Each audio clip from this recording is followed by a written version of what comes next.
Cocoa Cola Cadbury जैसी company में job था। फिर ऐसा हालात आया कि सब कुछ ख़त्म हो गए। फिर मैं घर पे फ़ोन किया, डैडी से बात की कि मुझे पैसा चाहिए बिजनेस करने को। तो उन्होंने फ़ोन पे जो वर्ड कहा वो अजीब व गरीब वर्ड थे।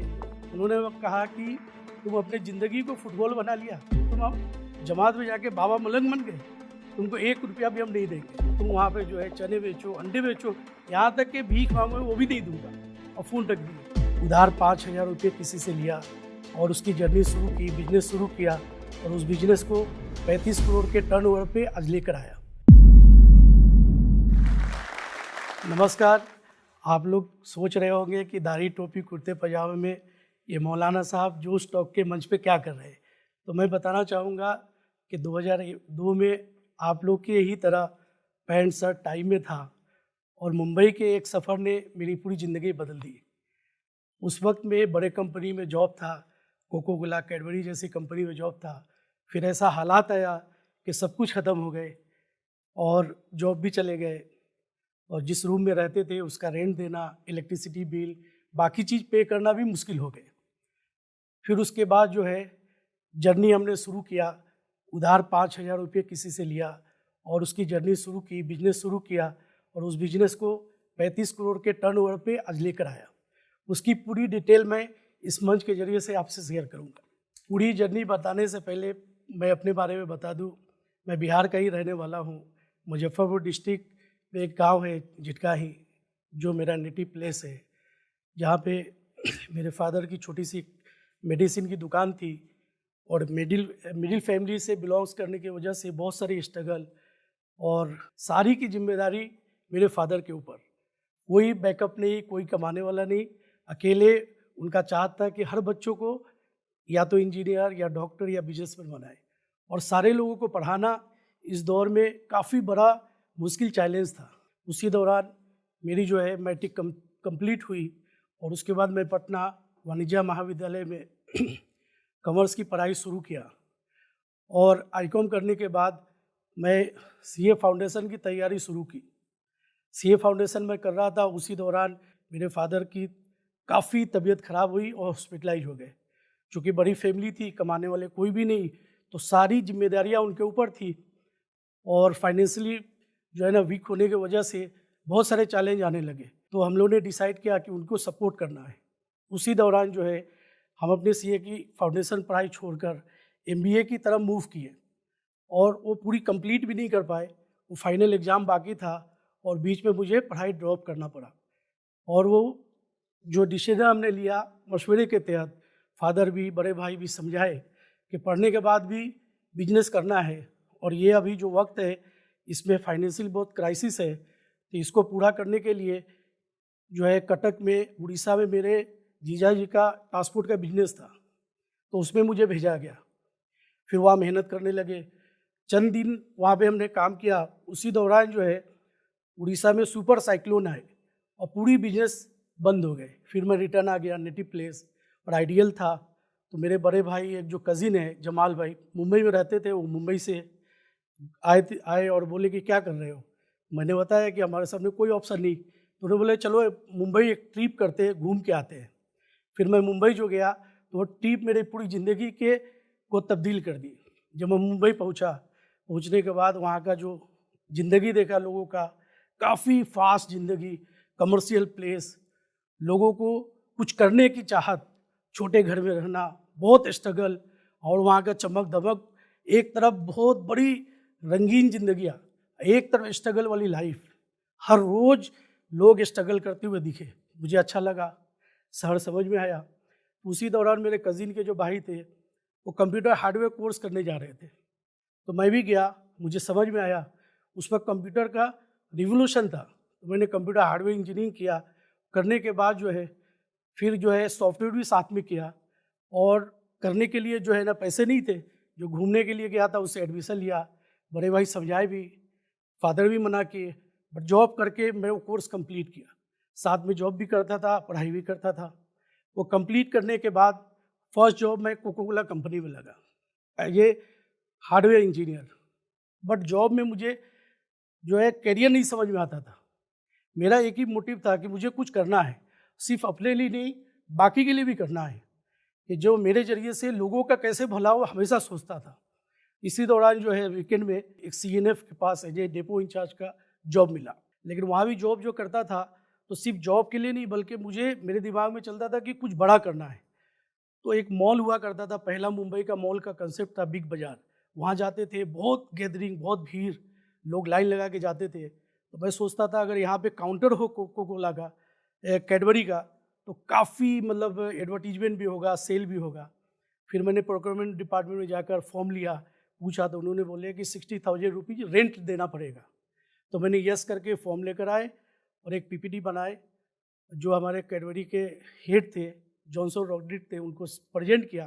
तो उन्होंने पहला क्वेश्चन किया कि who will pay the rent. बोले company will pay the rent. तो उन्होंने मना कर दिया। मैं इंसिस्ट किया, काफ़ी इंसिस्ट किया। उन्होंने उनको बताया कि आने वाला जो दौर है, इस तरह से अगर हम काउंटर डालेंगे तो एडवर्टीजमेंट होगा, सेल बढ़ेगा। बट उन्होंने मना किए। फिर उन्होंने जब इंसिस्ट किया तो उन्होंने बोला कि you will pay the rent. मैंने हाँ बोला। मैंने बोला yes I will pay the rent. Literally उन्होंने मेरा सैलरी रोक दिए। 1.5 महीने तक सैलरी नहीं आए। उसका बुलाने के बाद उन्होंने कहा कि ओके गो हेड। उसके बाद मैंने बिग बाज़ार में काउंटर डाला कैडबरी का, जो कि कंपनी का था, बहुत बेहतरीन काउंटर था। उस वक्त कैडबरी ने बॉर्नविटा को टेक ओवर किया था। बॉर्नविटा कैडबरी का कंपनी प्रोडक्ट नहीं था, जेम्स कैडबरी का प्रोडक्ट नहीं था। ये दोनों प्रोडक्ट लॉन्च किए थे, उस पर स्कीम रन किए थे। और वो बिग बाज़ार जो है इंडिया का सबसे लार्जेस्ट सेलिंग पॉइंट बना। फिर उसके ज़रिए से मेरी प्रमोशन हुई। फिर पूरी महाराष्ट्र देखने को कहा गया। और फिर उस वक्त जो है ना पेजर चलते थे, पेजर दिए गए। फिर नोकिया का एक मोबाइल दिया गया जो अल्टीना वाला हुआ करता था। फिर उसके बाद पूरे महाराष्ट्र में प्लान दिया गया कि आप इसको ग्रो करो। फिर फेम एड लैब, जितने जो क्राउडेड एरिया थे वहाँ पे हम डालना शुरू किए। और झुनका पाकर एक छोटी दुकान होती थी, पान की दुकान, जो लगभग 172 स्टोर थे। तो वहाँ भी एक प्रोग्राम बना। उसके लिए नए प्रोडक्ट, 5 रुपये का कैडबरी लॉन्च हुआ और सबसे ज़्यादा सेलिंग होने वाला प्रोडक्ट बना। फिर इस तरह से मैंने 3-4 महीना वहाँ पे निकाला। फिर भी मुझे सेटिस्फेक्शन नहीं था कि मुझे कुछ करना है। उसी दौरान जो है कुछ लोग जो है मिलने आए। उस वक्त मैं पैंट शर्ट, टाई और जीन्स में था, कुर्ता पजामा टोपी नहीं था, क्लीन शेप में रहता था।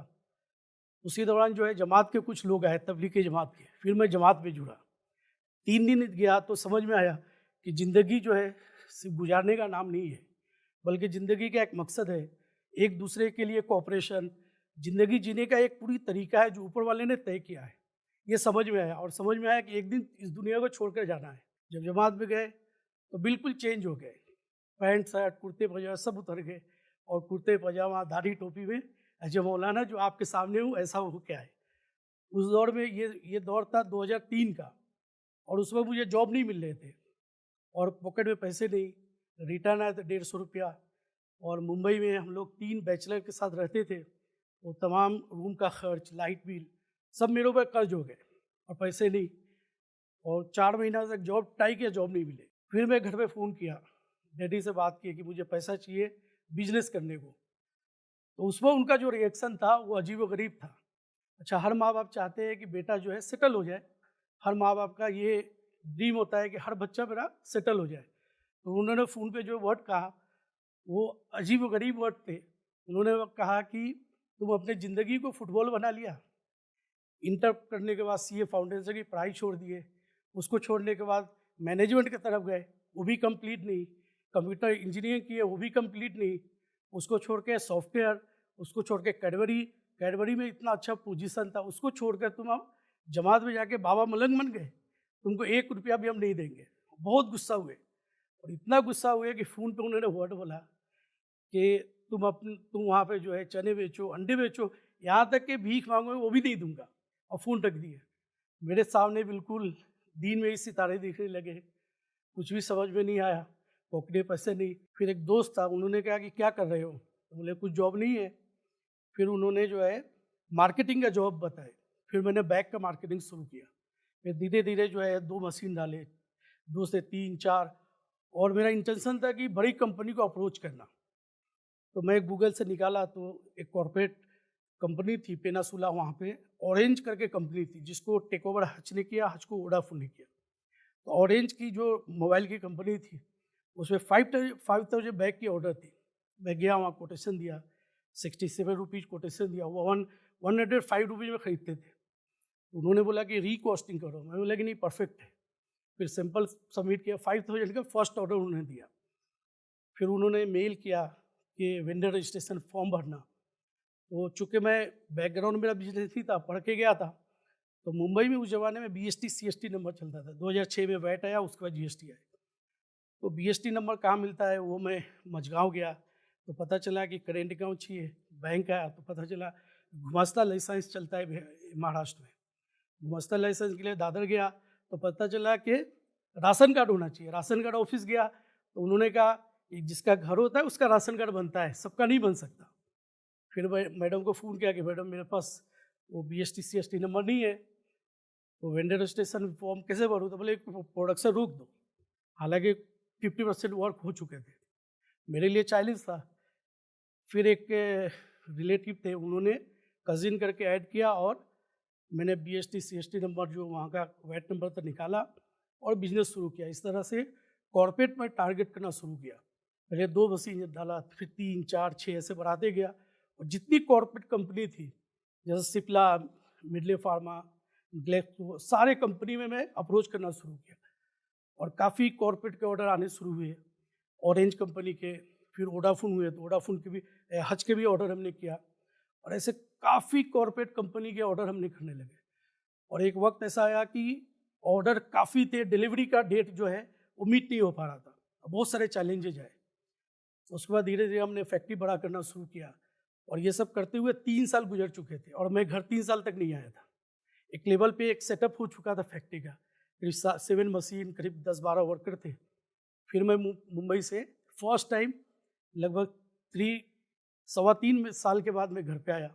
लेकिन घर जाने से पहले मैं सोचा कि अपने अब्बू को कुछ गिफ्ट करें। फिर वहीं मुंबई ही बैठकर मैंने पटना से गाड़ी बुक किया, उनके लिए नई जो है गाड़ी बुक किया कि गाड़ी गिफ्ट करेंगे। फिर मैं वहाँ से एयरपोर्ट उतरा और डायरेक्ट शोरूम गए और एक नई गाड़ी के साथ घर पहुँचे और अपने अब्बू को गिफ्ट किए। बहुत खुश हुए, रोने लगे, घर वाले जमा हो गए, सारे रिश्तेदार आए मिलने के लिए। तो उनके सामने सबसे पहला चीज़ था कि तुम इतने दिन घर क्यों नहीं आए और कुछ, तो मैंने वही कहा कि मुझे कुछ करना था और अब्बू ने ये कहा था तो मैंने अपने आप में डिसाइड किया था कि मुझे कुछ करना है। मैं इस जगह पे एक चीज़ कहना चाहूँगा कि दुनिया में बहुत सारी कठिनाइयाँ आएंगी, बहुत सारी परेशानियाँ आएंगी। अगर इंसान अपने आप को तय कर ले, मंजिल बना ले और उसके लिए मेहनत करता जाए तो ऊपर वाले भी सपोर्ट करते हैं और वक्त के साथ वो कामयाब भी होता है। उसके बाद उनका सबसे पहला ये था कि इनका शादी करना चाहिए। तो मेरा डेट ऑफ बर्थ 9 अप्रैल 1979 है, शादी नहीं हुए थे। 2000, ये मैं बात बता रहा हूँ 2006 की। तो उन लोगों ने प्लान किए, लेकिन यहाँ पे बिहार में जो सिस्टम था दहेज का, उसके खिलाफ, क्योंकि हमने जमात में सीखा कि दहेज लेना बिल्कुल जायज़ नहीं, बल्कि लड़के वाले शादी करने जाए तो पूरी लड़की के खर्च लेकर जाए, 2-3 आदमी जाए, बल्कि वहाँ पे खाना भी नहीं खाए और निकाह करके लेके आए। ये सिस्टम है शादी का। शादी हुई, उसके बाद 15-20 दिन के बाद वाइफ को और मम्मी, एक छोटी बहन को हम मुंबई बुला लिए। उस वक्त हम रेंट पे रहते थे, लेकिन मेरा ये टारगेट था कि आगे कुछ बड़ा करना है। उसके लिए हमने छोटे छोटे जगह खरीदना शुरू किए फैक्ट्री के लिए। फिर वो 3 मशीन से 7 मशीन, 10 मशीन, 15 ऐसा करके हमने मशीन बढ़ाए और ये लॉकडाउन से पहले लगभग 350 लोग काम कर रहे थे और अभी भी लगभग 350 लोग काम कर रहे हैं फैक्ट्री में। और इस तरह करके पूरी फैक्ट्री खड़ी हुई और 20 मार्च से लॉकडाउन लगे। फिर लॉकडाउन में भी काफ़ी अपॉर्चुनिटी, हमने मास्क वगैरह और जो उस वक्त की चीज़ थी वो प्रोडक्ट बेचे और बेचते हुए कंपनी को यहाँ तक लेकर आए। पिछले साल का जो हमने जो ग्रोथ किया लॉकडाउन के बाद भी 35 करोड़ का टर्नओवर किया। इसी दौरान बिहार में ये जो है एक टेक्सटाइल पॉलिसी आई, जिसके तहत यहाँ फैक्ट्री लगाने के लिए लोगों को, मुंबई वाले को, यहाँ के जो प्रिंसिपल सेक्रेटरी और जितने अधिकारी उन लोग कांटेक्ट करना शुरू किए। उसी दौरान मेरे पास एक फ़ोन आया, पंकज दीक्षित करके जो IAS ऑफिसर है पटना के ही, तो उन्होंने इनवाइट किया कि आप यहाँ आओ। फिर मैंने बिहार आया, मुजफ्फरपुर में जगह देखा तो काफ़ी अच्छा जगह एक पसंद किया, जो 5 एकड़ की जगह है, 2 लाख स्क्वायर फीट, वो अप्लाई किया, वो अलॉटमेंट हुए। और उस अलॉटमेंट के बाद जो है वो लैंड वगैरह सब अभी मिल गए, जो 6 मंथ में वो फैक्ट्री शुरू हो जाएगी। उसी की वजह से अभी मैं पटना आया था और वो फैक्ट्री काफ़ी बड़ी फैक्ट्री बनाने का प्लान है, जहाँ पे लगभग 2500 आदमी वर्कर काम करेंगे। तो एक तरफ अपने आप को भी आगे बढ़ाना था, दूसरा लोगों को भी काम देना था, और तीसरा जो हमारा सोच था कि अपने बिहार के लिए कुछ करना है, जिसके वजह से ये बिहार में बड़ा फैक्ट्री और एक बड़ा प्लान है। तो उस तरह करके एक कॉस्मोस को पूरे इंडिया और पूरे वर्ल्ड के लिए एक आइकॉन बनाना है, और इसी के तहत जो है ये मेहनत चल रही है, और ये जोश टॉक के माध्यम से ये चीज़ बताने का मौका मिला। Thank you. इसने ढेर सारा इंस्पायरिंग स्टोरी एक से एक बढ़ के बिहारी के एकरा पर देखेला मिलतो। एकरा नाम है जोश टॉक्स बिहार। तो जोश टॉक बिहार के भाई बढ़िया से सब्सक्राइब कर ले हूँ, घंटा उंटा दबा दे हूँ कि नोटिफिकेशन आते रहे। अरे जब मन होले उदास तक खोल लेल की जोश टॉक बिहार, तो बाद देखल के मन के तरोताजा कैल के एकदम मोटिवेशन लेल के काम शुरू कैल के सफलता कैसे न मिलते, एकदम मिलते झंडा गाड़ देबू।